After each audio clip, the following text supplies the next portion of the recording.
Yes, I have to. Okay.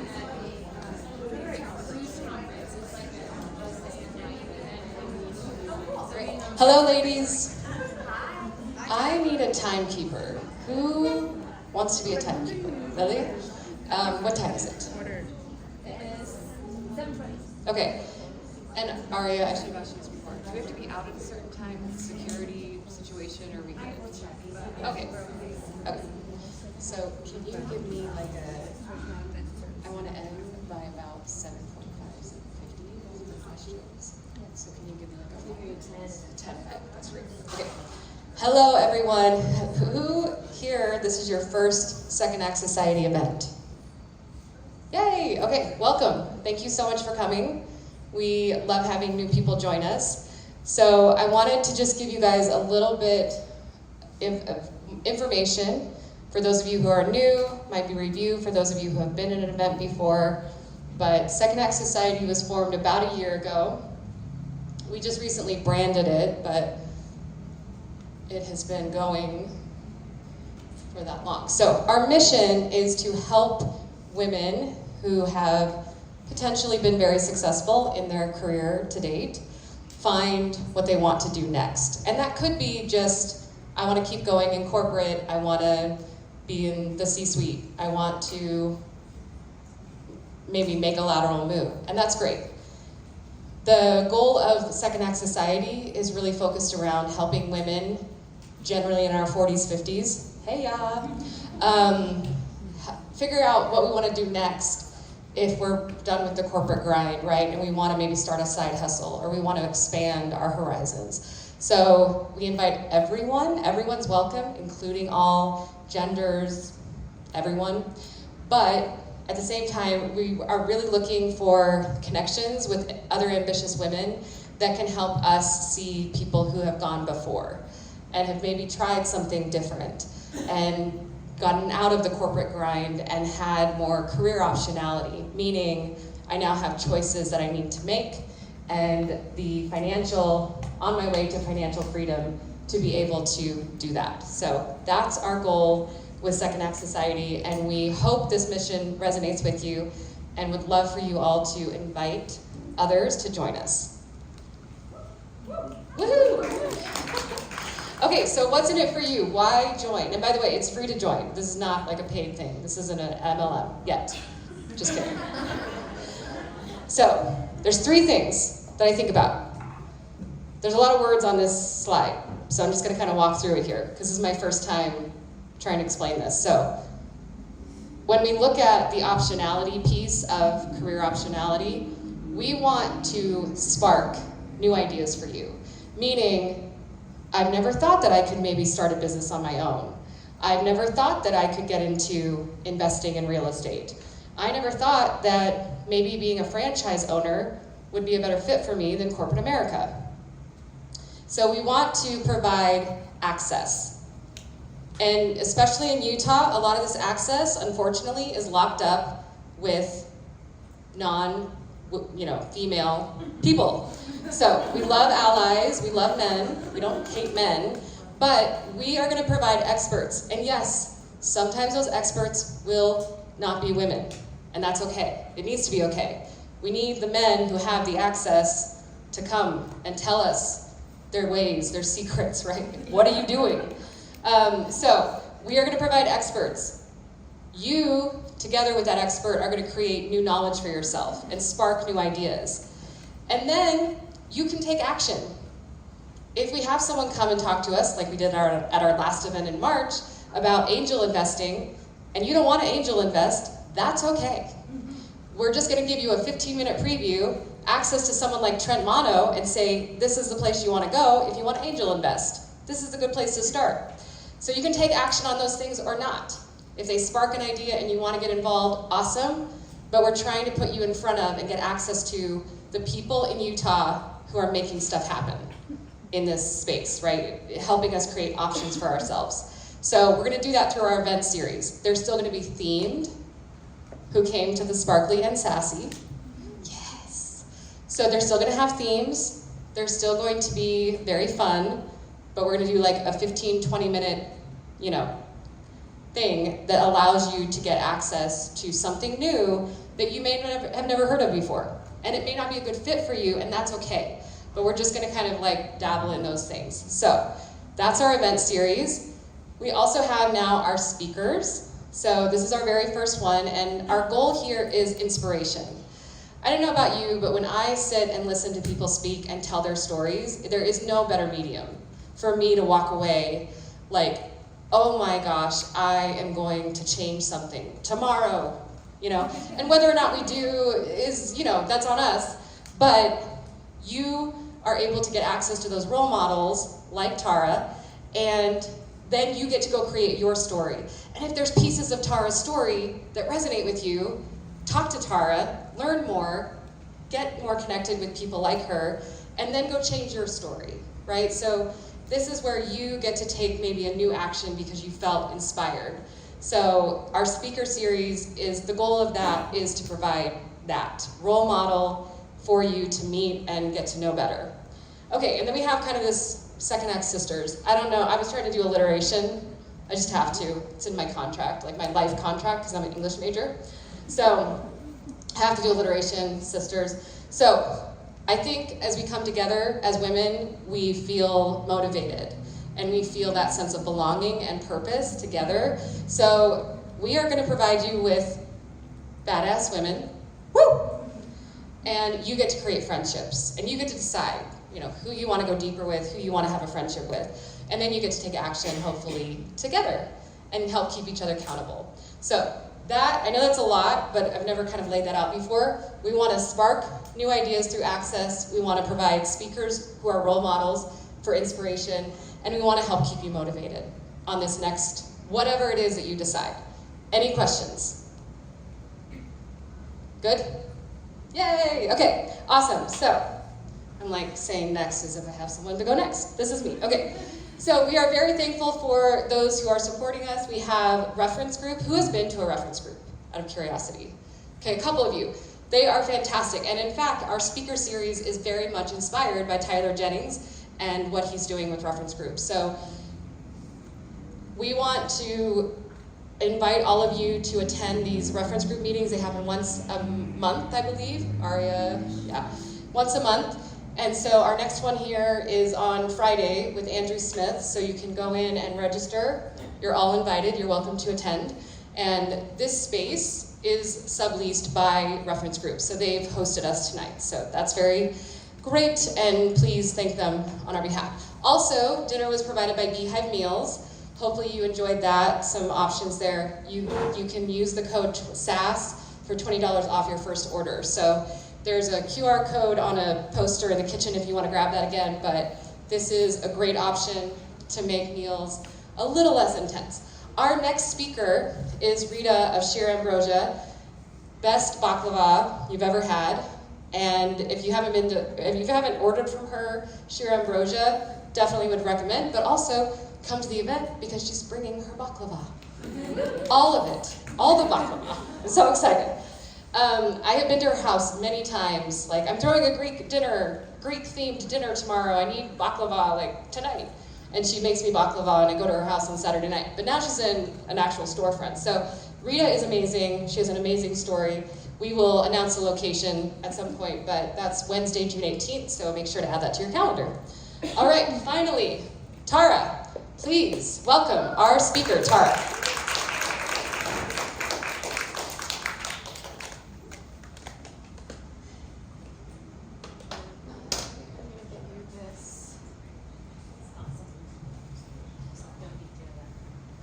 Yes, you do not have to wear it. Hi, everyone. Great. Okay. So, Tara, it's so great to be here with you tonight. Thank you so much for agreeing to come and speak with us and share your story. It's my pleasure. I'm totally nervous being the very first one. I'm and nervous. considered a role model. Oh my gosh. Because I'm really good at crashing and burning as well as flying. You just never know how it's going to end. So here we go. That's what we want. That's what we want. So I want to start out kind of back at the beginning. You were growing up. Where did you grow up? What did you want to be at like the age of 9? Yeah, so I grew up in several places around the United States. And I also grew up with a broken household. My parents split when I was 8, and I was the oldest of 2 siblings. Well, me and my brother, so I don't know. Yeah, I guess that's 2 siblings. And our life started to change when we were in Southern California, but then the divorce happened in Dallas, Texas. And then eventually I started to live between Texas and Louisiana, and then moved to the East Coast. But to answer your question,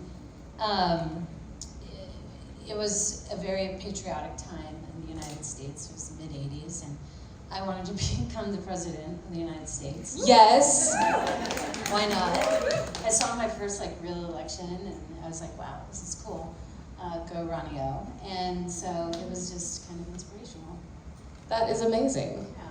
I have not heard of many women who wanted to be the president of the United States, especially in the 80s. That's amazing. I didn't know it wasn't really common, actually, but like, especially at our elementary school, we had all these little contests and such, and I would always participate. But then there was like, you know, if you won the contest, you could be the president of your class, and I was like striving for that. I'm like, why not for the U.S.? So it was just one of the things I wanted to do. I will never run to be the president of the United States. I am so disqualified in so many reasons why, but that was my dream for 5th grade. I love it. I love it. So tell us then about when you came out of more of that broken home situation. How did you end up launching? What did you want to do at that point when you were launching into maybe education or your first job? Yeah, well, it's kind of funny. I love both of my parents, but I figured out really quickly that we were all growing up at the same time, just at different stages in life. And so I wanted to get the heck out of Dodge. And so I chose the college that accepted me that was furthest away from the East Coast. So I went to the University of Colorado at the age of 17. And I didn't have any family members. I knew I liked skiing, but I knew that they had a decent business program that was adjacent to the engineering school, which was also known for astronauts and aerospace. And I was like, maybe one day I'll be brave enough to apply into that program, which I never did, which I'm sad about. But to answer your question, I love my parents, I respect them. I saw the difference between being educated and not educated. So I stuck to the educated path, but I really wanted my independence. And so my brother was deemed, rightfully so, a genius, and was given like wonderful education opportunities starting in 6th grade, where he was in very advanced programs. But the kid was building like lasers and rocket engines. Like I held the fire extinguisher when the rocket engine was going off, just in case it blew up or something, but that was my contribution. Did you ever have to use it, or I used it. The question is if I had to use it is negotiable, but I mean, that was the kind of house, like both of our parents loved us in their own ways. My brother was encouraged to go academically. I was encouraged just to experiment and just kind of take the risk. And I know my friend Robin in the back also probably wants to say, like, I got into a minute school time of racing cars. Okay, we have to hear about that. Yeah. Tell us about racing cars. Yeah, well, so it was actually kind of my therapy during the divorce of my parents at 10 years old, and I started in racing go-karts, and I did it for years and years, and so I was a really good driver well before I was even licensed. And then for my graduation, my father was like, hey, I want to take you to Canada, let's go race some Corvettes, and it actually did kind of well. And I was racing against all guys, of course, and I kicked their butts. And they thought I needed a chaperone because I was only 16 and 17 years old. So my dad's along. They thought my dad was the racer, and he's like, no, it's my daughter. And so it was kind of funny, but then when they invited me to like, hey, maybe this could be a path for you, my dad's like, no, you're going to college. Go to CU. You're not going to Canada. And so that kind of ended the whole professionalism. I also had a couple of really bad accidents, and I didn't die, which is great, I'm here. But I did shatter my arm real good, and it disqualified me from some further races in Texas, just because my arm wouldn't heal. But anyways, it's healed now, it's still attached, I use it, I lift weights, I'm fine. Bones break, but they heal. So I have a very weird upbringing. And so it's always told me to like be creative, just go for it, pursue education because that was important for my family, and yeah. I want to touch on the experimentation. You mentioned you were encouraged to experiment while your brother was off being a genius. Yeah. What was that like to know that you could experiment? How did they encourage you to do that? Great question, and it's kind of complicated. I think we're all geniuses. They never really used that word with me because I wasn't measured, and especially in the 80s, that's how things were done. But for me, they always saw me as creative and willing to try, and okay with failing, but then try something else. Like, it's very hard for me to stick to patterns. And I think it was that creativity that they encouraged through experimentation.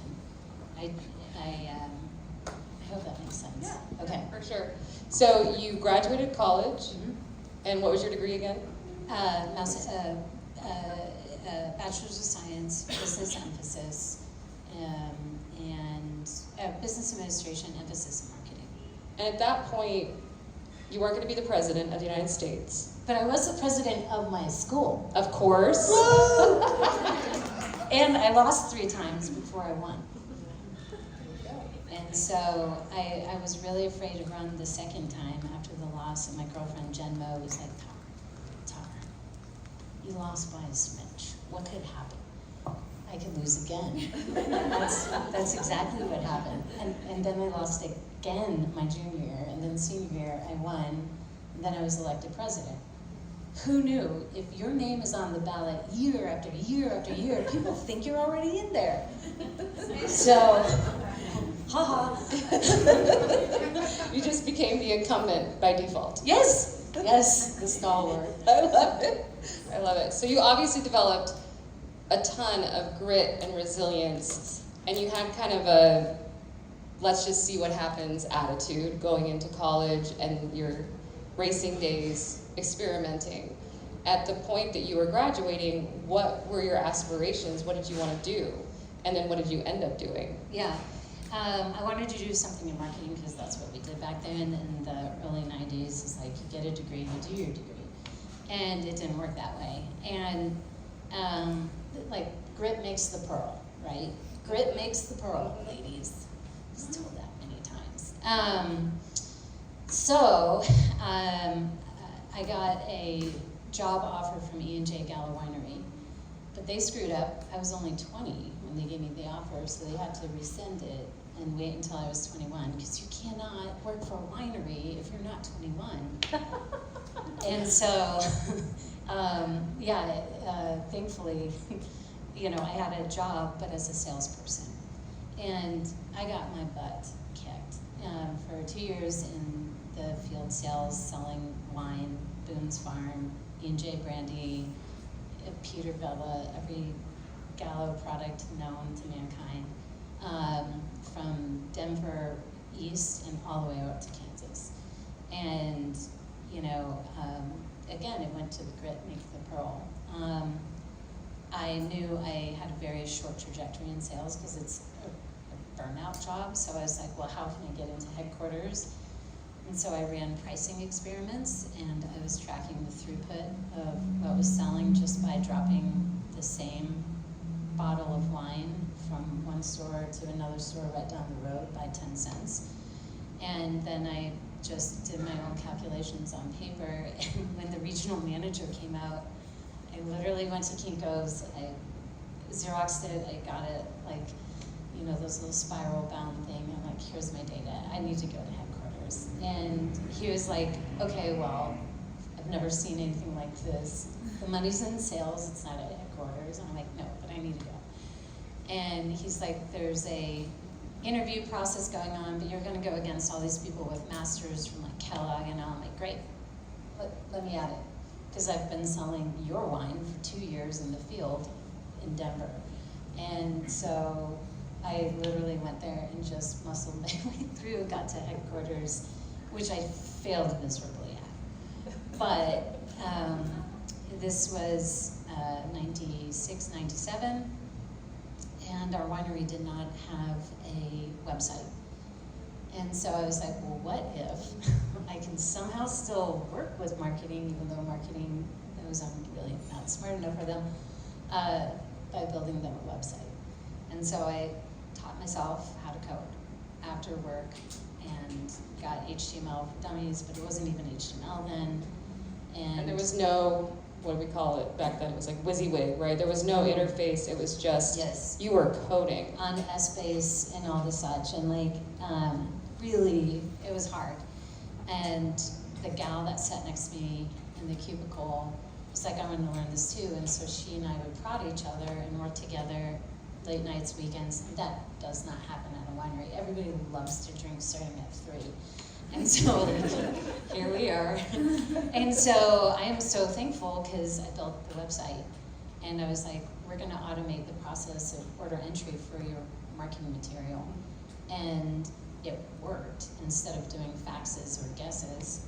And we saved the winery like over $1 million, which was big back then. And then they're like, you really do suck at marketing, but you need to be in the MIS department because you know how to code. And I'm like, cool. So that changed my whole trajectory in life. Wow. So what I'm hearing there from a theme perspective is no one asked you to experiment with the pricing and come up with ways to improve their pricing and packaging and their go-to-market motion. No one asked you to build a website and learn how to code it. And they didn't have an opening for you in proper marketing. There's never been enough. Yeah, so you just kind of like paved your own way, did that. So coming out of that initial job, how did you take that and then kind of go into your next phase? And we're in the 90s at this point, I'm assuming? Yeah, so I left the winery in 98. And then I went to Silicon Valley because it was Central Valley, California, so I hopped over where like Yahoo was going big, and it was just a very different world. TiVo, I don't know if anybody's old enough for that. Okay, so I was like, yeah, let's go work for Silicon Valley, and I applied for a webmaster job because webmasters make websites, I think. You know, that's what my book says. And so that's what I did. And I got into a software company that was acquired by another company. Like within 5 days I was there, which means I didn't get anything out of it, but I just was there. And yeah, just began just being their webmaster, and like people were like, hey, webmistress, and like all these weird things. I'm like, okay.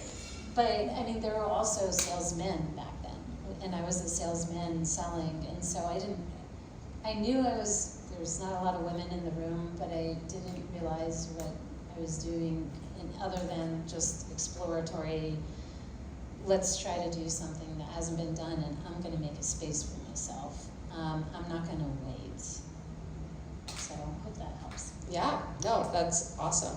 So after this period, how did you find yourself in Utah? What brought you to Utah, and kind of tell us a little bit about your journey since you've been here in Utah, because there's been lots of twists and turns in that era as well. Yeah. The second I got over into the webmaster Silicon Valley thing, I got on a rocket ship with open source software. And just because I knew a little bit of coding and understood just how networks and systems work, it gave me quite the advantage where I had several executive jobs and got into the VC community in Silicon Valley, which at that time, at the turn of the century, it was like the spot to be in the world. So I was just this is like, lucky. yeah, this is like .com bubble.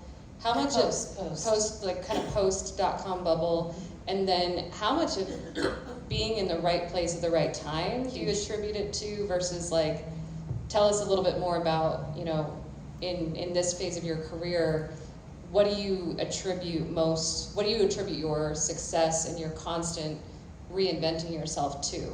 Yeah, so this is something I've been thinking a lot about to prepare for tonight. And one thing that I figured out at Gala in particular was to go big. And always to go bigger than what I think I can do alone, because I will never do anything alone. I've never done anything alone. And oftentimes when I have that alone attitude, it's because I'm afraid and rescinding, I'm on my heels, and I'm probably gonna fail. But if I can do something that aligns with others, that is connected to the beginning of a really big trend, like the internet, open source, like all these really big keywords, I try to get early in. And I look for the signals that like it's gonna be a safe space for the next 10 years. And I think at that time in my life, I probably couldn't have articulated it, but being in the right proximity and having that sort of think big mentality, and trust me, I'm telling you guys what worked. There are 1,000 stories I'm sharing that didn't. And lose fast is really, really healthy, and you just kind of shake it off. It's like the scars on my arm, right? Hey, I didn't die, right? Now, proximity is important, and by thinking big, you also attract people with that mentality. And so there's my other little secret, is if you're just really stuck on your own finances or on your own life balance, guess who you're gonna attract around you? It's people that are also focused on that and may have just the secret on that. But I think like I've always just been like, how can I sell free software? Like this is gonna be huge. And so just really go for stuff that is much more serving than just to you. Is that helpful? No, I love that. I love that. I think that's so helpful, because a lot of times you think of these lone geniuses who are going to go make it big, and they're kind of just toiling away, you know, Yeah. like by themselves. And I think especially as women, we are hardwired in a lot of ways to be highly collaborative and to be very just more of that tribe mentality. Like, let's bring other people along with us. Yes. So kind of fast forwarding to today, I want to work backwards for a few minutes. Like, when you think about going big in the last 5-10 years, what are some of the trends that you've spotted and the things that you feel like, this was a good train to get on, this was the rocket ship, and then how do you kind of start to translate that to what's next for you? Yeah, okay. Here's the trick. My husband and I literally picked Utah on the map to move to out of the blue. And the reason being is that we're like, oh, it's probably like 10 years behind on California. I owned my own incubator at the time.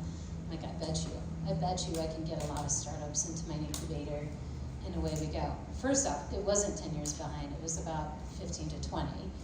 I was like, oh my gosh, this is like Cowboys Wild West. Who knows who to get money? And I'm like, nothing would hold water on the coast. And so we gotta fix this. And, you know, create this sort of professionalism to get the whole financial wheel spinning here, which was also lacking. And so that's why I was so pro gung-ho on coming out here, is because I was like, gosh, everybody's super smart, ambitious, everybody's bootstrappy, but, you know, Novell was the last big thing that just came out of here, and the Macromedia Adobe acquisition, that was it, and that was 13-ish years ago. So then, to answer your question, I did come out here as an incubator, then got... And real quick, can you describe for anyone who doesn't know what an incubator is, what that is? Yeah, so I helped startups figure out the right go-to-market strategy, like how do I get my product into the hands of my prospects that will pay me the most money for it, and that pairs with their funding mechanism. And oftentimes I would help them prepare for equity capital raise, like where venture capitalists would come in and invest, like Trent Milno, et cetera, et cetera. And so it has to be paired well. It's very financially oriented. And of course, like what I did in Silicon Valley with the startups, software startups, I'm rerunning the same model. So I'm rerunning the scalability, but I'm just hitting an immature market. And so that was just kind of the approach. But you kind of have to do it shyly. And the other thing is since I'm not a Utahn, I kind of stick out. So how do I blend in and not be obnoxious? And so eventually people liked me, I guess, I don't know. But then I also became involved and impact things to get more women entrepreneurs to go and focus. So to answer your question, entrepreneurism and funding and basically business creation and business scaling is the focus. But yet things have also changed from there. So the couple things, the themes that I think we've heard is grit makes the pearl, Yeah. think big. What would your third one be? Market opportunity. You have to be in the right proximity, in the right place with the right people who also see that sort of change for that alliance, because you can't do it yourself. And it's just really being laser focused on that. It's the whole, if you want to go fast, go it alone. If you want to go far, go together. Perfect. Yep. Yep. Yeah. Awesome. Well, thank you, Tara, for giving us a little bit. I know it's just a really short taste of your whole story. There's so much depth there.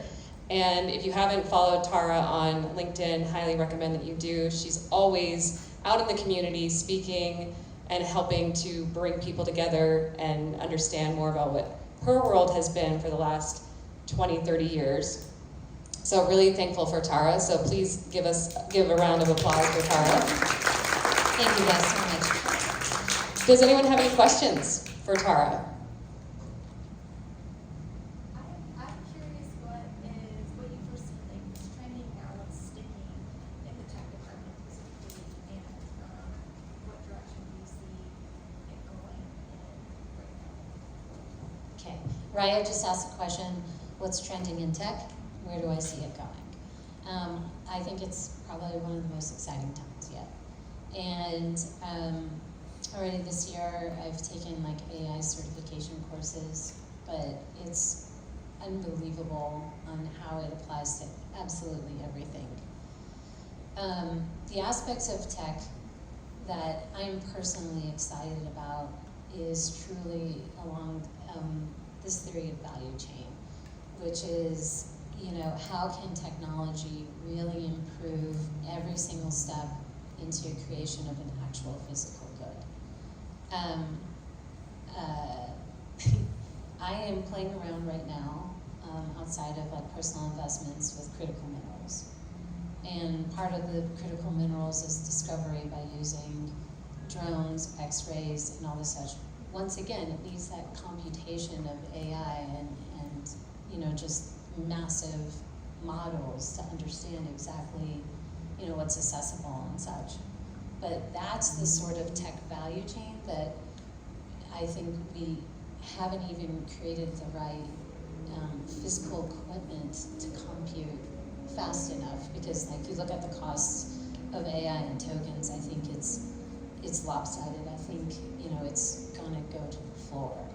And it's going to be with innovative products that's going to feed every single aspect of the value chain. So I want to highlight there, you mentioned you have been doing AI certifications. For those of us who are maybe feeling a bit of fear or trepidation about like, what do I even do with AI? I think it's so fascinating that I think there's sometimes this disconnect, like people like you who have seen so many trends and you know, hot things come through in the business world and tech. You're having to educate yourself, and you're reaching out to other people and trying to figure out what's happening as well. It's not just something that you just magically know, like how AI works and where it's going. So you've actually taken time and spent money on courses, and you're educating yourself. I also have a very active library card. And I do Duolingo, I do like everything I can do. And I think the worst resource to waste is our own brain. Yes. Yes. Other questions? What's like the one question you always hope an audience like this will ask you? What was something I just failed at? What would, oh, okay, something you just failed at. Okay, Or so, at some point, maybe not yeah, just. I just failed at it. Okay. Yeah, so last year I did a departure in my career, and I had really high expectations for it. And it was international diplomacy. And I failed miserably. The thing is that the amount of training and knowledge that's necessary is something that I have not focused my decades and decades of experience at. And additionally, the output was not the thing that I would like to measure, and I find valuable. Others find it valuable, and like that is their path. And like I really do think like it's, you know, on the trajectory of world peace, but it's like something that is like, oh God, I was horrible. So it's probably really good you didn't become the president of the United States. No, Even though we need some help in that area right now. no, it's like, trust me, I will never be elected. But the thing is like, it's okay to figure it out. And I was like about 9 months in, I'm like, Kev, my husband's Kev, like, babe, this is, yeah, the shoe doesn't fit, you must have quit, you know? And so I left before a year. And, you know, I'm not that kind of person to just leave something without at least completion or beautiful obliteration. And this one I was just like, no, I'm 51 years old. I have more sunrises behind me than I do ahead. I cannot do something that is like 40% fulfilling and like a 40% fit. And so I took a breather. My girlfriend who was here, Amanda, you know, was one of the encouraging people, like, it's okay for you not to be doing everything. And that was really amazing because like, I cannot do anything alone. I also needed a support group to be like, you are still fine, you know, you're cruising along, and now I'm nutsing around with critical minerals, so, yeah. I'm so glad you shared that because that's not something that's going to show up on your resume or on LinkedIn or anything. So thank you for sharing that with us. I want to point something out, but I also have a question. You're talking about when you're a child and I think it was you said your dad told you, like, the brother does the genius thing. You need to follow your curiosity and just explore. Yeah. And it seems like you're still doing that today with like kind of what you were just talking about. So I think that's really fascinating to see that just kind of how built your personal character. But the question is like, how often does that happen? How often are you finding a new like curiosity and pulling on a thread and like investigating if that's something you want to get into? Yeah, that's a great question. I pull on a thread every 2 hours or my facial hair. One of the two. Something I'm tugging at. And like, I'm also like one of those people that are like, I gotta agree, this could be $1 million business. You know, like that's my age. And so, yeah, I'm a total schemer. I also sketch. And so like, and sometimes in meetings I'm like, don't look at my notepad because they lost my focus and I'm just like, meow. So it's a part of, to what you said, it's always been a part of me. And so I'm really thankful, both my mom and my dad, in their own loving ways, have just been like, you've got wings, girl, flow, you know, figure it out. And like I said, I've failed at a lot of other things too, so, yeah. All right. We have so many more questions. We are going to wrap, but I think, would you mind staying around? Yeah, please. So please come meet Tara and ask her your questions. Thank you everyone for coming tonight, and of course thank you to our host, Aria, Emma. Thank you for our sponsor, Beehive Meals. Make sure to grab your discount code out there, and please join us for our next speaker series on June 18th. Thank you so much for being here, and Tara, seriously, this was such a pleasure. I've been looking forward to this since we spoke, so thank you. Thank you.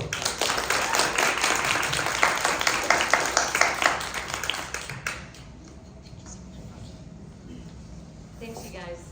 Thank you. I appreciate you spending your night with us. I swear. we're a normal person.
Like,